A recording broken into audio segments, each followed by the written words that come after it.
Pelajaran Ilmu Pengetahuan Alam bab 11 Tata Surya dengan kelompok 1. Bab 5 Tata Surya. Bagi tugas melingkas materi ada Rafael, Linet, Jena, Jian, Chloe, Kenzo, dan Ara. Yang mendesain kanva presentasi ada Rafael, Linet, dan Jena. Tata Surya. Di angkasa terdapat bermiliar-miliar bintang. Bintang-bintang tersebut saling berkelompok dan membentuk suatu putaran besar yang bernama galaksi. Di dalam galaksi juga terdapat gas dan debu. Salah satu contoh galaksi adalah galaksi Bima Sakti atau galaksi Milky Way. Di galaksi ini terdapat sistem tata surya yang di dalamnya terdapat planet bumi, tempat kita tinggal, dan matahari yang merupakan salah satu bintang dari globalisasi dari galaksi ini. Tata surya adalah kumpulan benda langit yang terdiri atas sebuah bintang sebagai pusat dan semua objek yang terikat oleh gaya gravitasinya, yaitu 8 planet beserta satelitnya, serta asteroid, komet, dan meteoroid. Pertama, planet. Sampai saat ini diketahui terdapat 8 planet dalam tata surya. Planet-planet tersebut adalah Merkurius, Venus, Bumi, Mars, Jupiter, Saturnus, Uranus, dan Neptunus. Karakteristik planet. Planet adalah sebuah benda astronomi yang mengorbit sebuah bintang. Memiliki massa yang cukup untuk bergravitasi sendiri sehingga mempunyai bentuk yang relatif bulat dan dapat membersihkan benda-benda kecil di sekitar orbitnya dengan menangkap lewat tarikan gravitasi atau membelokkannya. Dalam mengelilingi matahari, planet mengikuti lintasan atau garis edar tertentu yang disebut orbit. Garis edar masing-masing planet berbentuk elips dan tidak saling berpotongan. Bidang orbit bumi disebut bidang ekliptika. Peredaran planet mengelilingi matahari pada orbit ini disebut revolusi, dan waktu yang diperlukan planet untuk bergerak mengelilingi matahari disebut kala revolusi. Planet juga melakukan rotasi, yaitu bergerak pada porosnya. Waktu yang diperlukan planet untuk bergerak pada porosnya disebut kala rotasi. Planet-planet melakukan revolusi berlawanan dengan arah jarum jam. Klasifikasi planet-planet di tata surya berdasarkan kedudukan terhadap sabuk asteroid adalah sebagai berikut. Planet dalam. Planet Merkurius adalah planet yang terdekat dengan matahari. Venus adalah planet kedua yang terdekat dengan matahari. Venus mempunyai atmosfer yang tebal. Rotasi yang Venus berbeda dengan planet lain, yaitu soal jam-jam. Bumi. Planet ketiga adalah Bumi. Sejauh ini hanya di Bumi yang terdapat kehidupan di tata surya ini. Mars. Planet keempat adalah Mars yang sering disebut juga planet merah. Pada planet Mars terdapat atmosfer walaupun tipis. Tekanan udara di Mars hanya sekitar 1/1000 dari tekanan udara di Bumi. B. Planet luar. Jupiter adalah planet kelima. Jupiter merupakan planet terbesar di tata surya. Jupiter memiliki diameter 11 kali diameter Bumi, memiliki massa 317 8 kali massa Bumi, dan memiliki volume 1.321 3 kali volume Bumi. Walaupun besar, struktur Jupiter ternyata kalah padat dibandingkan dengan Bumi. Massa jenisnya hanya 1,33 kali massa jenis air.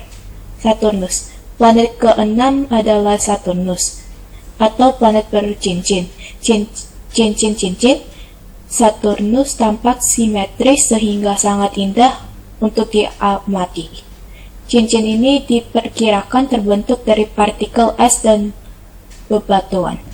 Uranus. Planet ketujuh adalah planet Uranus. Ia berotasi searah jarum jam dan orbitnya menyimpang dari garis yang dianggap sebagai lintasan seharusnya, sehingga Uranus berotasi pada sisinya, yang berarti planet ini berputar secara horizontal. Suhu atmosfer Uranus adalah minus 216 Celcius. Pada planet ini sangat kecil kemungkinan terdapat kehidupan. Neptunus. Planet ke-8 adalah Neptunus. Ciri khas planet Neptunus adalah massa jenisnya yang lebih besar daripada Jupiter.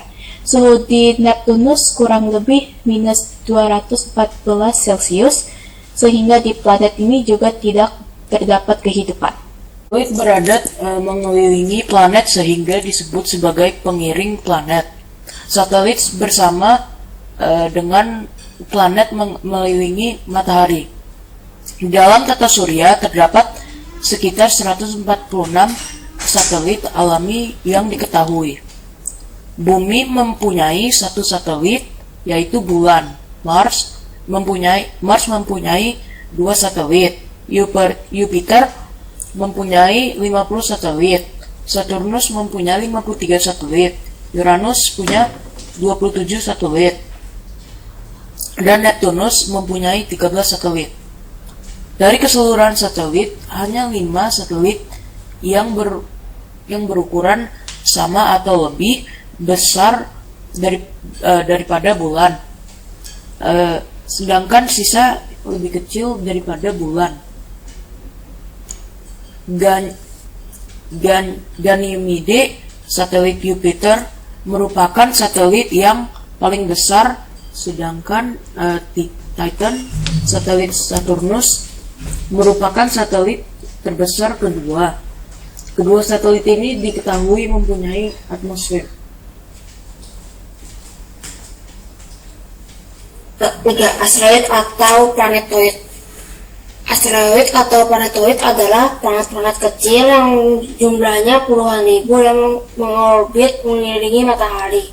Letak orbit asteroid sejajar dengan ekliptika bumi dan terletak di antara orbit Mars dan Jupiter. Ada juga beberapa asteroid yang mempunyai bentuk orbit elips. Salah satu contohnya adalah asteroid Icarus. Karena Icarus memiliki orbit elips, Icarus beberapa kali mendekati bumi sampai jarak beberapa puluh ribu kilometer. Hal ini terjadi pada tahun 1996 dan 2012. Diameter rata-rata asteroid hanya 2 km. Tapi ada juga asteroid yang besar, yaitu Ceres, yang berdiameter lebih dari 900 km. Ada pula asteroid Pallas, Juno, dan Vesta, diperkirakan berdiameter antara 200 sampai 600 km. Semua asteroid tidak memiliki atmosfer. Ada juga asteroid yang mengorbit matahari di tempat lain, namun kebanyakan ditemukan di antara lintasan orbit Mars dan Jupiter. Komet. Komet sering disebut bintang berekor, walaupun sebenarnya komet bukanlah bintang. Komet yang terkenal dan muncul setiap 76 tahun sekali adalah komet Halley. Komet Halley ditemukan oleh Edmund Halley. Komet ini muncul terakhir kali pada tahun 1986 dan akan muncul lagi pada tahun 2062. Komet disebut bintang berekor karena memiliki bagian yang menyerupai ekor. Ekor komet terbentuk oleh debu dan gas membeku yang menguap saat mendekati matahari. Ekor komet sangat panjang, panjangnya dapat mencapai jutaan kilometer. Arah ekor komet selalu menjauhi matahari. Beberapa contoh komet. Pertama, komet Encke, tampak setiap 3,3 tahun sekali. 2. Komet Biela, tampak setiap 6,6 tahun sekali. 3. Komet Brooks, tampak setiap 7 tahun sekali. 4. Komet Gale tampak setiap 11 tahun sekali. Meteoroid. Meteoroid adalah benda langit dengan ukuran bervariasi, mulai dari sebesar butiran pasir hingga sebesar batu kali. Meteoroid yang jatuh ke bumi dan terbakar disebut meteor. Beberapa meteor yang jatuh ke bumi berukuran sangat besar, sehingga materinya tidak habis terbakar di atmosfer. Bagian meteor yang sampai ke permukaan bumi disebut meteoroid. Meteoroid ada yang berukuran sangat besar dan bermassa puluhan ton. Rembulan mengelilingi matahari. Terjadinya siang dan malam disebabkan oleh gerakan rotasi bumi. Bagian bumi yang diterangi sinar matahari akan mengalami waktu siang, sedangkan bagian yang tidak diterangi matahari akan mengalami malam. Oleh karena itu, poros bumi miring sebesar 23/1/2. Maka ketika panjang siang dan malam selalu berubah. Peristiwa bulan mengelilingi bumi disebut revolusi.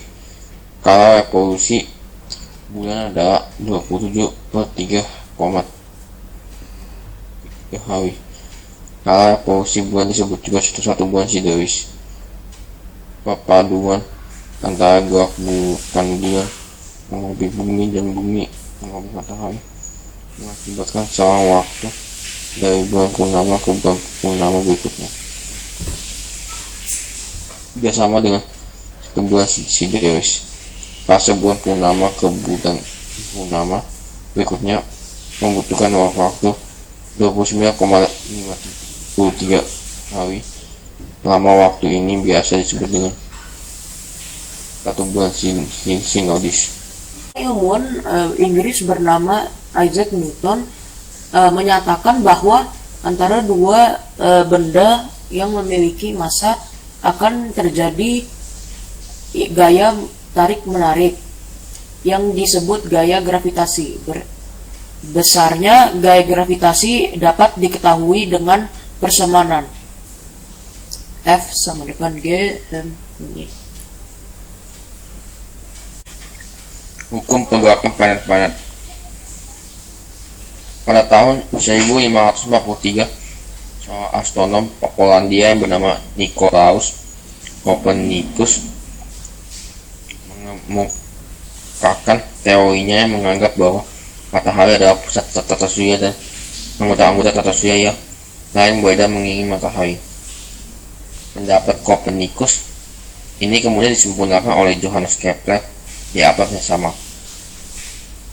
Kepler mengemukakan tiga hukum pergerakan planet-planet.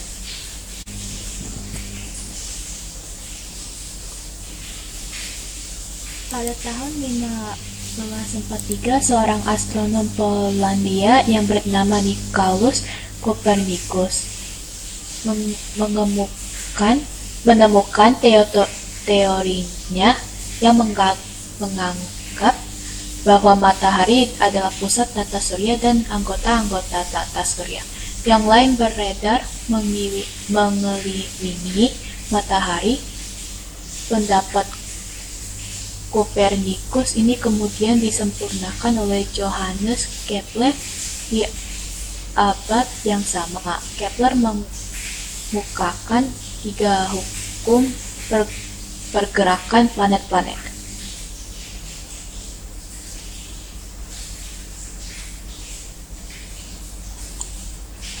Pengaruh radiasi matahari bagi kehidupan di bumi.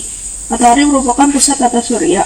Planet yang ada kehidupan di dalam tata surya kita yaitu cuma bumi. Pengaruh radiasi matahari terhadap kehidupan di bumi yaitu sangat penting. Radiasi bisa digunakan untuk pemanasan dan cahaya alami saat siang hari. Radiasi juga bisa digunakan oleh pertanian, kehutanan, perikanan, peternakan, kesehatan, dan lain-lain. Bumi mengalirkan matahari dengan kemiringan sumbu 2,5 derajat, mengakibatkan tempat terbit dan terbenam sepanjang tahun akan berubah. Pengaruh radiasi matahari juga tampak pada pemanasan di siang hari dan pendinginan di malam hari. Karena itu terjadinya musim panas dan musim dingin setiap tahun. Selain itu, radiasi matahari juga berpengaruh pada penguapan air permukaan bumi, sehingga menjadi awan. Kemudian awan itu akan turun hujan dan airnya mengalir dari tempat tinggi ke tempat yang rendah. Dan proses mengulang yang dipanggil siklus hidrologi. Matahari juga pengaruh di manusia, hewan, dan tumbuhan. Bagi tumbuhan, energi matahari dimanfaatkan untuk proses fotosintesis. Fotosintesis adalah suatu proses biokimia pembantu zat makanan atau energi, yaitu glukosa, dengan manfaat zat hara, karbon dioksida, dan air. Fotosintesis dilakukan oleh tumbuhan, alga, dan beberapa jenis bakteri. Fotosintesis bagi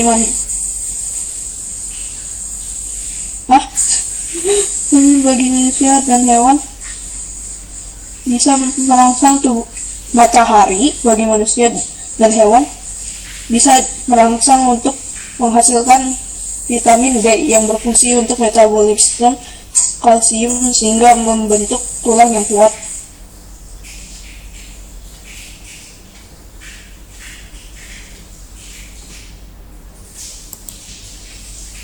Matahari adalah bintang.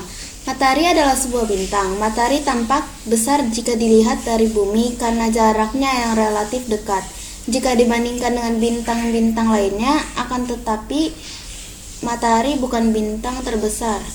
Saat ini Uyezd Qutb adalah bintang terbesar yang diketahui manusia saat presentasi ini dibuat. Jarak matahari ke bumi untuk ukuran jagat raya adalah sangat dekat, yaitu sekitar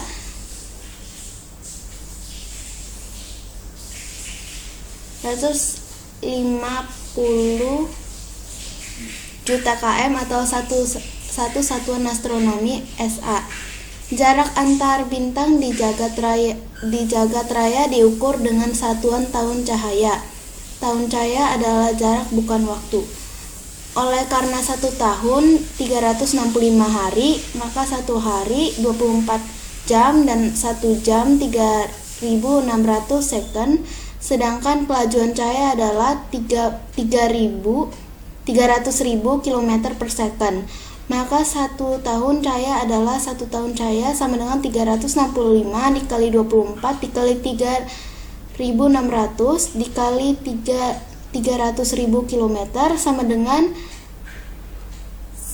9460800 km sama dengan 1013 km dengan pembulatan.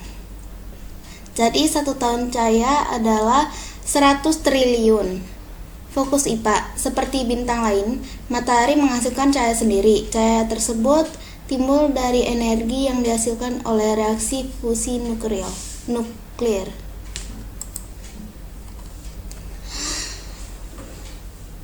Energi di matahari.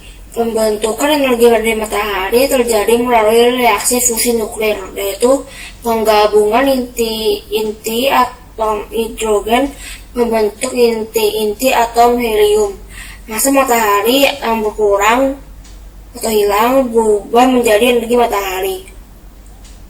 Menurut Albert Einstein, besar energi yang timbul pada reaksi di matahari dapat dihitung dengan persamaan berikut: E sama dengan mc2. E yang yaitu energi yang timbul, M yaitu massa yang berubah menjadi energi, C cepat lambat cahaya di ruang hampa. Susunan lapisan matahari. Matahari berbentuk semacam bola gas dan tersusun dari lapisan. Lapisan tersebut jika diurutkan dari dalam keluar terdapat atas inti, fotosfer, kromosfer, dan korona.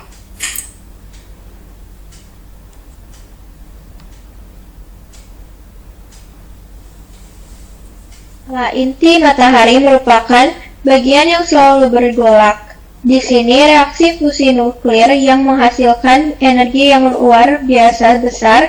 Suhu bagian ini mencapai 15 juta derajat Celcius. B. Di atas inti matahari terdapat zona radiasi. Pada zona ini, energi hasil reaksi fusi nuklir dipindahkan ke lapisan luar melalui radiasi. Energi dari zona radiasi akan diteruskan dengan cara konveksi pada zona konveksi. C. Pada zona ini terjadi aliran gas. Gas yang panas akan bergerak menuju keluar dan gas yang dingin akan bergerak menuju ke dalam. Panas dari gas dihantarkan ke lapisan fotosfer. Gas akan menjadi dingin kemudian bergerak lagi ke dalam untuk dipanaskan, dan begitu seterusnya. D. Fotosfer lapisan yang tampak oleh mata kita, cahayanya putih dan menyilaukan mata. Oleh karena itu, jangan memandang matahari secara langsung karena dapat merusak retina mata. Ketebalan lapisan ini sekitar 500 km dengan suhu berkisar 5.000-6.000 derajat Celcius. E. Matahari memiliki atmosfer. Atmosfer bagian dalam disebut dengan kromosfer. Tebal lapisan ini diperkirakan 2.000 sampai 3.000 km. Lapisan ini menghasilkan cahaya merah lemah, tetapi hanya terlihat saat gerhana matahari total. Suhunya mencapai 4.000 derajat Celcius. F. Korona adalah lapisan atmosfer matahari bagian luar. Lapisan ini disebut korona karena berbentuk seperti mahkota. Korona hanya dapat dilihat saat terjadi gerhana matahari total. Bentuk korona tidak tetap sehingga batasnya tidak jelas. Ketebalan korona dapat mencapai 2,5 juta km dan suhunya dapat mencapai 2 juta derajat Celcius.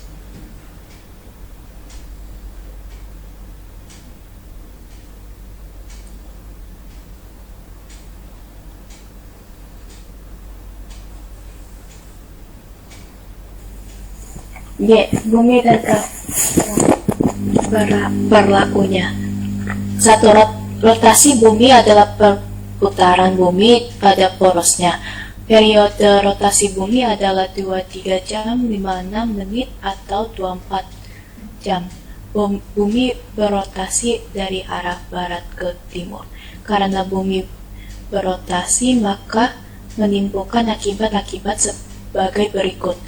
1. Terjadinya penggantian siang dan malam. Karena bumi berotasi, jadi permukaan bumi yang menghadap ke matahari mengalami siang dan yang membelakangi matahari mengalami malam. 2. Terjadinya perbedaan waktu. 3. Gerak semu harian matahari dan benda-benda langit yang lain. 4. Bumi mengembung di khatulistiwa dan tepat di kedua kutubnya. Adanya perubahan arah angin. Angin pasat dan angin barat sebenarnya berasal dari angina kutub yang berubah arah karena adanya rotasi bumi. Angin pasat adalah angin yang bertiup tetap sepanjang tahun dari daerah subtropis menuju ke daerah ekuator atau khatulistiwa.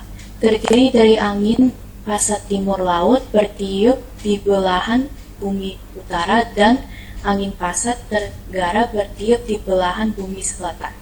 Angin barat adalah angin yang bertiup dari daerah subtropik ke kutub sampai pada lintang 60 derajat, baik lintang utara maupun lintang selatan. Untuk memudahkan orang mengetahui letak suatu daerah waktu, bumi dibagi berdasarkan garis meridian. Garis meridian adalah garis lingkar yang melewati kutub utara dan kutub selatan bumi. Sebagai titik pangkal ditetapkan waktu yang berlaku untuk meridian yang melalui Greenwich atau Inggris dan ditetapkan sebagai bujur 0 derajat. Waktu angkal Ini dinamakan waktu Greenwich or Greenwich Mean Time atau GMT. Setiap garis bujur sejauh 15 derajat atau kelipatan 15 derajat di sebelah timur atau 11 barat bujur 0 derajat ditetapkan sebagai bujur standar. Waktu pada bujur standar disebut waktu standar atau waktu lokal. Indonesia memiliki 3 daerah waktu. Satu, waktu Indonesia Barat dengan bujur standar 105 derajat BT yang meliputi Sumatera, Jawa, Madura, Kalimantan Barat, dan Kalimantan Tengah. 2. Waktu Indonesia Tengah dengan bujur standar 120 derajat BT yang meliputi Kalimantan Timur, Kalimantan Selatan, Sulawesi, Bali, Nusa Tenggara Barat, dan Nusa Tenggara Timur. 3. Waktu Indonesia Timur dengan bujur standar 135 derajat BT yang meliputi Kepulauan Maluku dan Papua.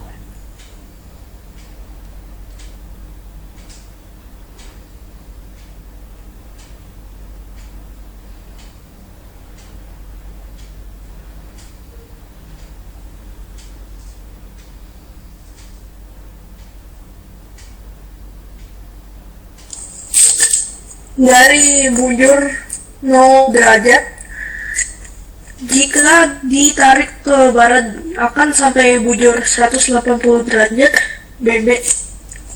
Sedangkan jika ditarik ke arah timur akhirnya akan sampai bujur 180 derajat BT. Kedudukan bujur 180 derajat BB dan 180 derajat BT ini berimpit bujur 180 derajat ini telah ditetapkan sebagai batas penanggalan internasional atau international date line. Batas penanggalan internasional atau garis waktu internasional atau international date line adalah sesuatu garis khayal di permukaan bumi yang berfungsi untuk mengimbangi atau penambahan waktu ketika seseorang pergi menuju arah timur melalui berbagai zona waktu. Sebagai besar ini berada pada bujur 180 derajat di bagian bumi yang berhadapan dengan garis bujur utama atau prime meridian. Garis ini berbentuk lurus kecuali saat melewati wilayah Rusia dan pulau-pulau di Samudra Pasifik. Bumi yang berhadapan dengan garis bujur utama, garis ini berbentuk lurus kecuali Bumi mengelilingi matahari dalam waktu 365,25 hari untuk sekali peredaran. Berat peredaran bumi mengelilingi matahari pada garis edarnya ini disebut revolusi. Lama mengelilingi matahari, sumbu bumi selalu condong ke arah yang sama dan membentuk sudut 23,5 derajat terhadap garis yang tegak lurus terhadap ekliptika. Ekliptika adalah bidang edar bumi. Selama bumi mengelilingi matahari, bumi mengalami 4 keadaan yang berbeda. Pada tanggal 21 Maret, 1. Jarak pengkondongan kutub utara dan kutub selatan terhadap matahari adalah sama. 2. Lama waktu siang dan malam di belah bumi utara dan belahan bumi selatan adalah sama. Belahan bumi utara dan bumi utara akan mulai dengan musim semi, sedangkan belahan bumi dan bumi selatan akan mulai dengan musim gugur. Dari tanggal 21 Maret sampai tanggal 21 Juni, kutub utara semakin condong mendekati matahari, sedangkan kutub selatan semakin condong menjauhi matahari. 2. Belahan bumi utara mengalami yang semakin lama dibandingkan dengan siangnya. Belahan bumi selatan akan mengalami musim gugur. 3. Belahan bumi selatan akan mengalami malam yang semakin lama dibandingkan dengan siangnya. Belahan bumi selatan akan mengalami musim gugur.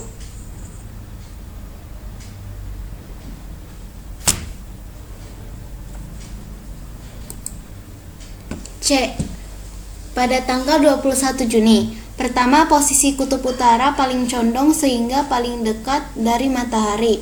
Sebaliknya kutub selatan berada paling jauh dari matahari. Kedua, belahan bumi utara mengalami siang paling lama dan malam paling singkat. 3. Belahan bumi bagian utara akan mulai dengan musim panas, sedangkan belahan bumi bagian selatan akan mulai dengan musim dingin.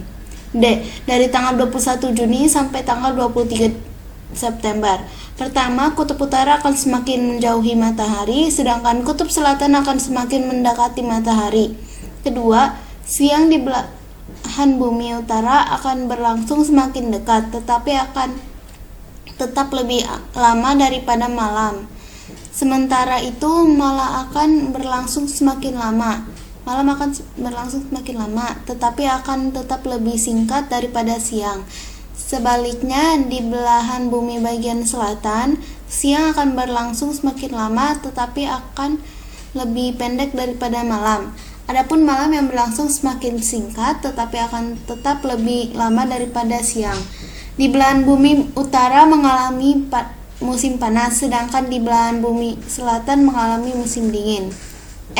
Pada tanggal 23 September, pertama, jarak kecondongan kutub utara dan kutub selatan terhadap matahari adalah sama. Kedua, lama waktu siang dan malam akan sama, baik di belahan bumi utara maupun di belahan bumi selatan. Ketiga, belahan bumi utara akan mengalami musim gugur, sedangkan belahan bumi selatan akan mengalami musim semi. F. Dari tanggal 23 September sampai tanggal 22 Desember. Pertama, kutub utara akan semakin condong menjauhi matahari, sedangkan kutub selatan akan semakin condong mendekati matahari. Kedua, siang di belahan bumi utara akan berlangsung semakin lebih singkat dibandingkan dengan malam. Siang di belahan bumi selatan akan berlangsung semakin lama dibandingkan malamnya. Belahan bumi utara akan mengalami musim gugur, belahan bumi selatan akan mengalami musim semi. Pada tanggal 22 Desember, pertama, jarak kecondongan kutub utara terhadap matahari adalah yang paling jauh, sedangkan jarak kecondongan kutub selatan terhadap matahari adalah yang paling dekat. Kedua, belahan bumi utara mengalami siang yang paling singkat dan malam yang paling lama. Sebaliknya, belahan bumi selatan mengalami siang yang paling lama dan malam yang paling singkat. Ketiga, belahan bumi utara akan mulai dengan musim dingin. Belahan bumi selatan akan mulai dengan musim panas. H. Tanggal 22 Desember sampai tanggal 21 Maret. Pertama, jarak kecondongan kutub utara terhadap matahari adalah semakin dekat, sedangkan jarak kecondongan kutub selatan akan semakin jauh dari matahari. Kedua, belahan bumi utara mengalami siang semakin lama tetapi tetap lebih singkat dibandingkan dengan malam. Sementara itu, malam akan berlangsung semakin singkat semakin lama dibandingkan dengan siang. Di belahan bumi selatan, siang akan berlangsung semakin singkat tetapi tetap lebih lama dibandingkan dengan malam.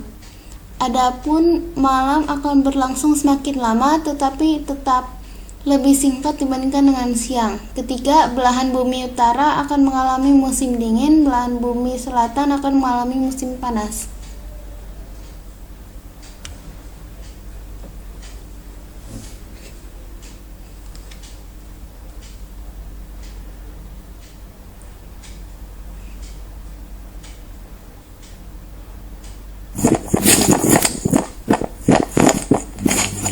Pada tanggal 23 September, 1. Jarak kecondongan kutub utara dan kutub selatan terhadap matahari adalah sama. 2. Lama waktu siang dan malam akan sama baik di belahan bumi utara maupun di belahan bumi selatan. 3. Belahan bumi utara akan mengalami musim gugur sedangkan belahan bumi selatan akan mengalami musim semi. C. Dari tanggal 23 September sampai dengan tanggal 22 Desember. 1. Kutub utara akan semakin condong menjauhi matahari sedangkan kutub selatan akan semakin condong mendekati matahari. 2. Siang di belahan bumi utara akan berlangsung semakin lebih singkat dibandingkan dengan malam. Siang di belahan bumi selatan akan berlangsung semakin lebih lama dibandingkan malamnya. 3. Belahan bumi utara akan mengalami musim gugur, belahan bumi selatan akan mengalami musim semi. Keadaan tersebut merupakan beberapa akibat terjadi revolusi bumi dalam mengedari matahari. Jika dikaji lebih lanjut, akibat revolusi bumi adalah sebagai berikut. 1. Terjadinya perubahan musim. 2. Terjadinya perbedaan lamanya siang dan malam di belahan bumi utara dan belahan bumi selatan. 3. Terlihatnya rasi bintang yang berbeda-beda dari waktu ke waktu dalam 1 tahun.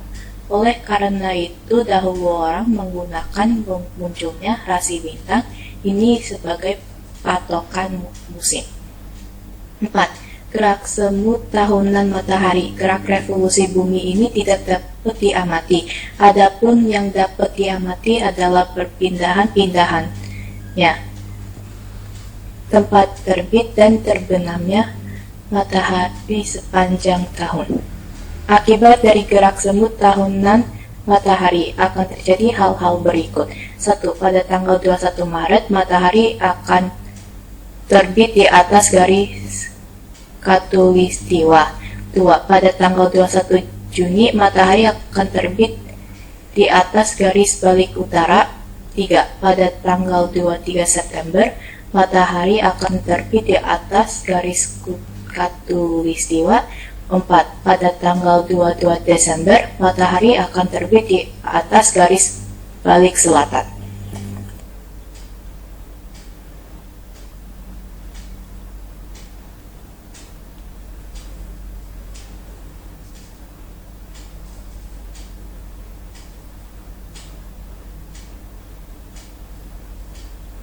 Bulan dan berlakunya.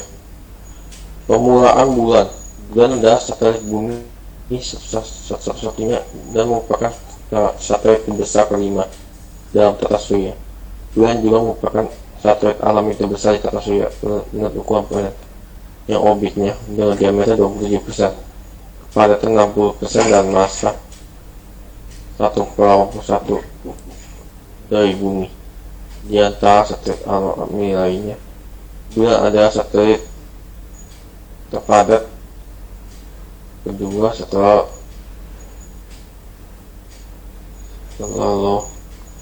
satelit Jupiter. Akibat periode rotasi dan revolusi bulan yang sama, permukaan bulannya dan warna bumi selalu sepanjang waktu. Permukaan yang lain tidak menghadap ke bumi, sisi yang tidak pernah menghadap ke bumi ini baru berhasil diambil gambarnya oleh pesawat antariksa pada tahun 1959. Bulan ini tidak memiliki atmosfer. Akibat bulan mengalami hal-hal berikut. Suhu di bulan sangat ekstrem. Bumi tidak dapat melambat di bulan. Langit di bulan berwarna hitam kelam. Di bulan terjadi siklus air.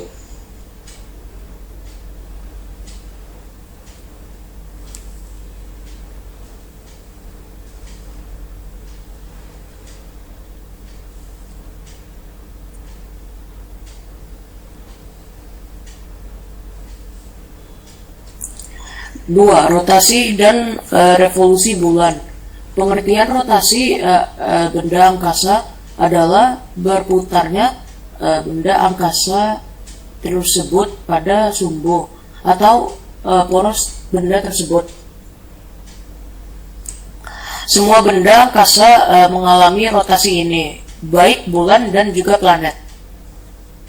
pengertian revolusi benda angkasa adalah proses benda angkasa mengelilingi pusatnya, maka bulan berevolusi pada planet sekaligus berevolusi pada bintangnya. 3. Pasang surut air laut.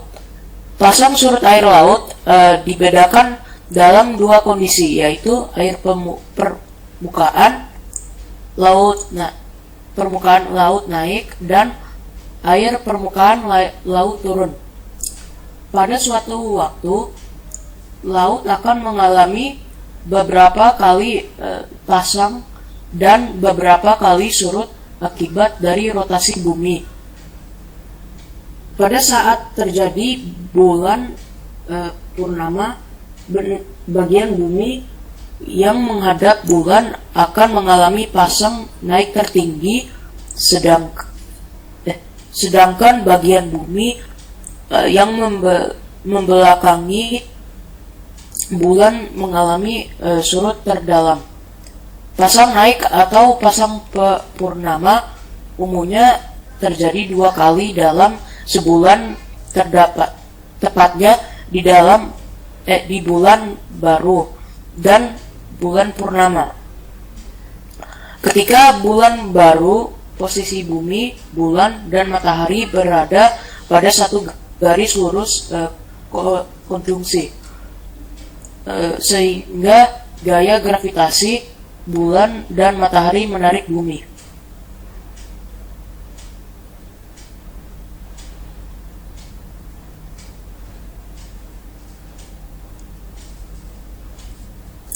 Gerhana bulan dan gerhana matahari. Bidang edar bulan berbentuk sudut 5 derajat terhadap bintang edar bumi, ekliptika. Dalam peredarannya mengelilingi bumi, bulan akan memotong ekliptika sebanyak 2 kali dalam sebulan. Setiap kali bulan akan memotong ekliptika, berarti bumi dan bulan sedang dalam satu bidang. Pada saat bulan purnama, bulan menembus bidang ekliptika. Saat itu kedudukan matahari, bulan, dan bumi berada dalam satu garis lurus, sehingga akan terjadi gerhana bulan. Ukuran matahari yang jauh lebih besar dibandingkan dengan bumi menyebabkan 2 jenis bayangan bumi, yaitu bayangan inti umbra yang sangat gelap dan bayangan kabur atau penumbra. Seluruh proses gerhana bulan dapat terjadi dalam waktu 6 jam. Namun di daerah yang berada dalam bayangan inti berlangsung sekitar 40 menit.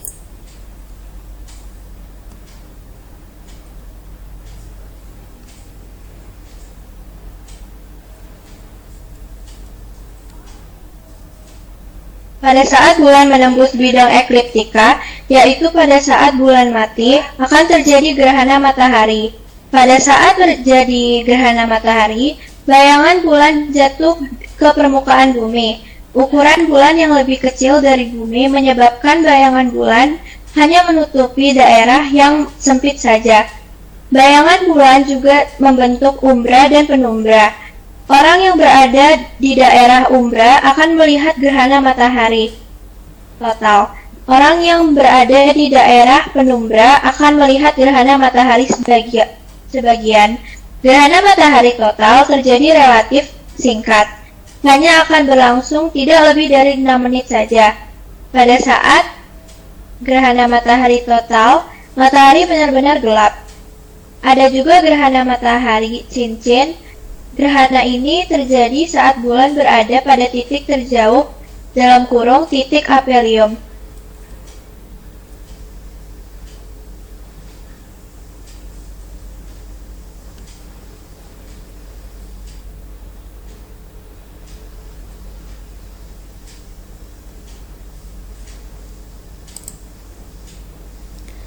J. Penampatan satelit buatan pada orbitnya. Benda yang mengorbit bumi pada ketinggian tertentu memerlukan kecepatan yang cukup sehingga benda tersebut tidak jatuh kembali ke bumi. Prinsip ini dipakai dalam penampatan satelit buatan dan juga pesawat ulang-alik pada orbitnya. Satelit yang akan dipasang dapat dibawa pesawat ulang-alik atau diluncurkan sendiri dengan menggunakan roket. Awalnya satelit yang didorong dengan roket dari permukaan bumi atau dibawa oleh pesawat ulang-alik akan ditempatkan pada orbit transfer. Orbit transfer berbentuk elips dengan titik terjauh dari planet (apogee), kira-kira 42.000 km di atas permukaan bumi. Setelah itu, roket pendorong yang dimiliki oleh satelit akan mendorong satelit sehingga berada di titik terdekat dari planet (perigee). Dari titik tersebut, satelit keluar dari orbit transfer dan memasuki orbit geosinkron yang berbentuk lingkaran.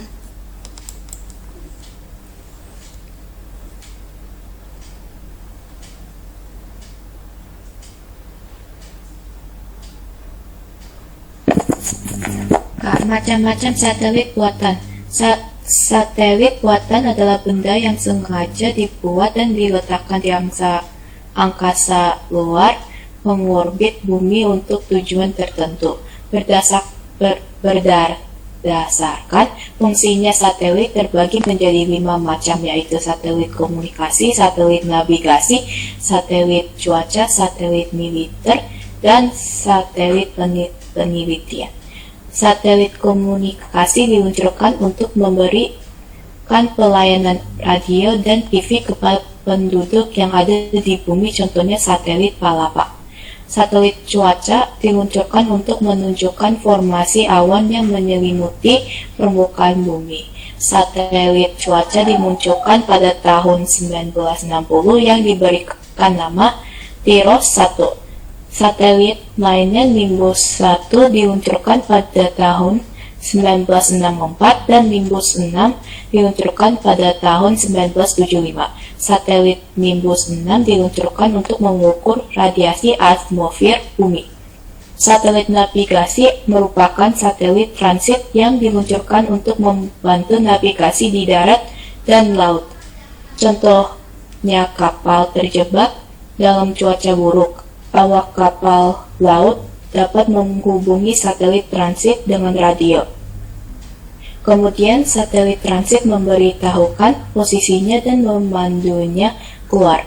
Satelit militer digunakan untuk menyampaikan informasi bagi kepentingan militer. Satelit militer paling banyak dimiliki Amerika dan Rusia. Contohnya satelit militer adalah satelit Midas dan Samos atau AS, serta satelit Kosmos atau Rusia. Satelit penelitian diluncurkan untuk berbagai misi, misalnya meneliti matahari, planet lain dalam tata surya, dan meneliti cuaca. Beberapa contoh satelit penelitian yang terkenal adalah Sputnik 1, Explorer, Pioneer, dan Landsat.